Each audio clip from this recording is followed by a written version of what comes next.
Louis Lacy is a scammer and a predator. You do not want to miss this video. We're going to go into the details of that settlement that he tried to avoid paying by going on another bankruptcy. We're going to get into the details of that case because it really shows that Lacy is a scammer and a predator, taking advantage of a widow, taking advantage of someone who recently had their significant other die.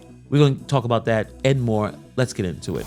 But first, let's check out the latest with Lacy. The deputy police chief facing a new lawsuit involving tens of thousands of dollars in overtime pay. This lawsuit alleges that just in the last year, Dalton's acting police chief paid himself more than $100,000 in OT that he was not supposed to receive. Louis Lacy now being sued by the Village for overtime they say he paid himself but was never eligible to receive.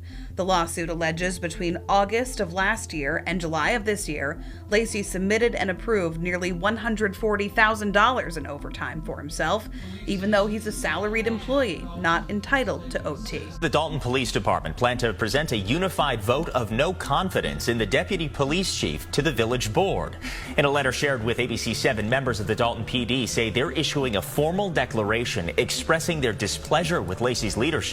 The situation with Chief Louis Lacy is just ridiculously crazy. It's nothing short of a disgrace. Not only did he betray a grieving widow that we're going to be talking about later on in this video, but he continued to exploit his position of power in other ways. So you see, most recently, Lacy is facing a new lawsuit for allegedly paying himself over $100,000 in overtime, a sum that he was not entitled to as a salary employee. Lacy wanted to do whatever he wanted to do. This behavior is not just unethical, it's criminal. Lacy has shown time and time again he cares about lining up his own pockets than serving the community that he's supposed to be protecting. And let's not forget his close ties to Mayor Tiffany Henyard, who needs him to be happy so he doesn't flip on her when the feds come on asking. Because at this point, Lacy's indicted by the federal government. He's in a lot of trouble. And as I say time and time again, it is clear Lacy should never ever hold a position of power again. His actions are a blatant abuse of trust and authority. He's not just a bad cop. He's a criminal who should face the full consequences of his actions. When it comes to this situation, the people in Dalton deserve better. And it's starting to happen because a lot of these so-called leaders are being held accountable. But speaking of scandals, let's dive deeper into this fraud charges against Lacy that happened a couple of years ago.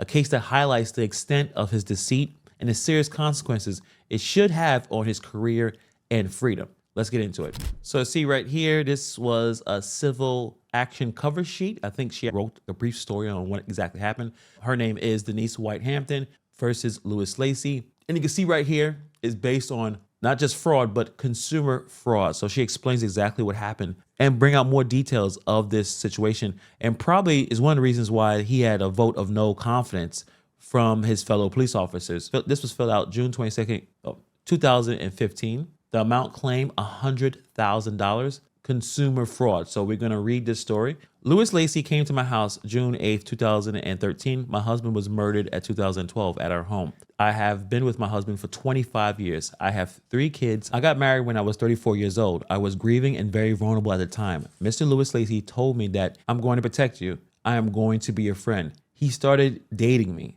Louis Lacy started telling me about his financial problems and he started asking me for money. Mr. Louis Lacy asked me, "Did your husband have a good insurance?" I said, "Yes, he did." Louis Lacy said, "That's good for you." And Mr. Lacy asked me, "How much insurance money do I have?" I told Mr. Lacy how much money I had in the bank.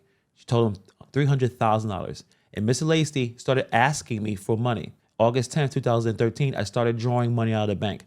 I didn't know that he preyed on my insurance money. I loaned Mr. Lacy money every week. It looks like every day, but $10,000 every week. He told me that he was going to give me my money back when he get his settlement. And then you have the signature there of Denise White Hampton. So as you guys can see right here, on June 8th, 2013, Denise White Hampton's husband, Derek Hampton, was fatally shot in the driveway of their home.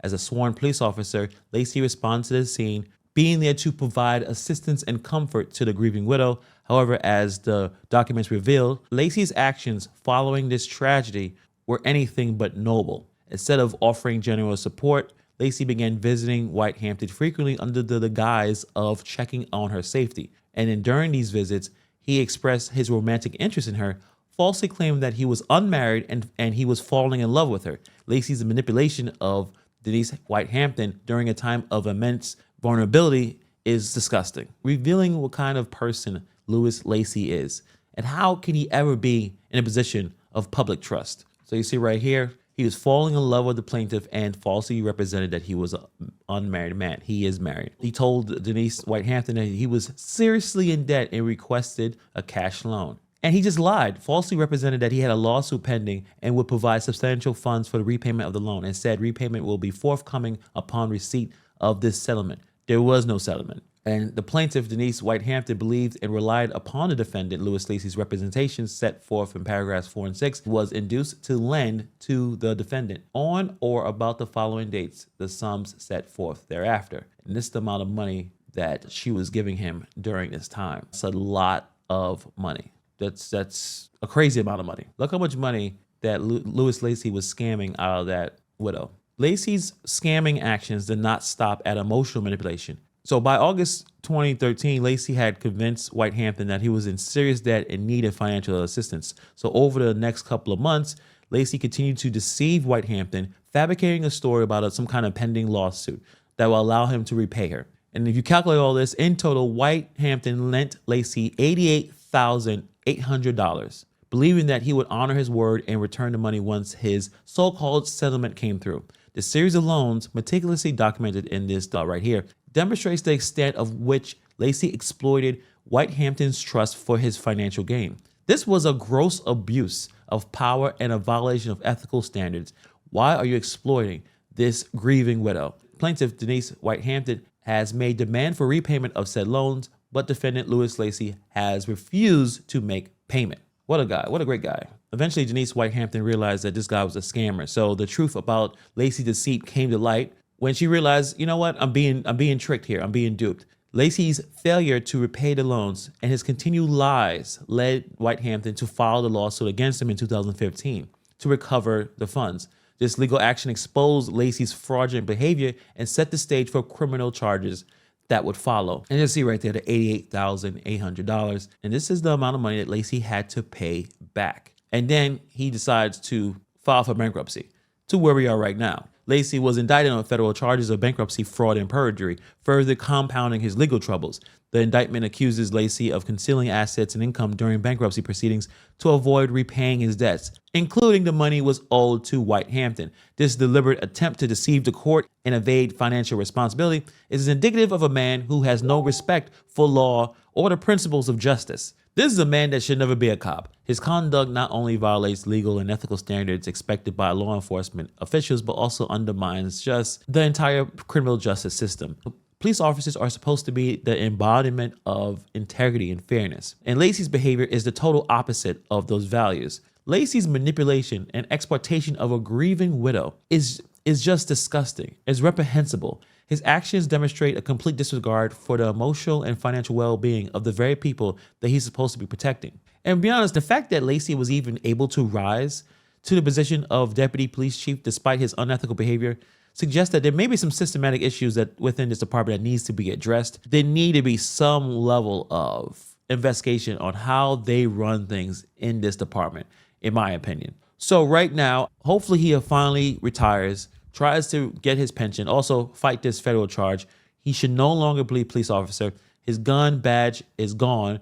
He should just go about his business. Again, try to fight for his freedom because he is in some trouble and he may need to start snitching so he doesn't go to jail. He probably does not want to be in a federal prison. So we'll see what happens. You know, the news have been flying really fast on this situation. So put in the comments below what you think about this story. Thank you for taking time to watch this video, and I'll see you guys in the next video.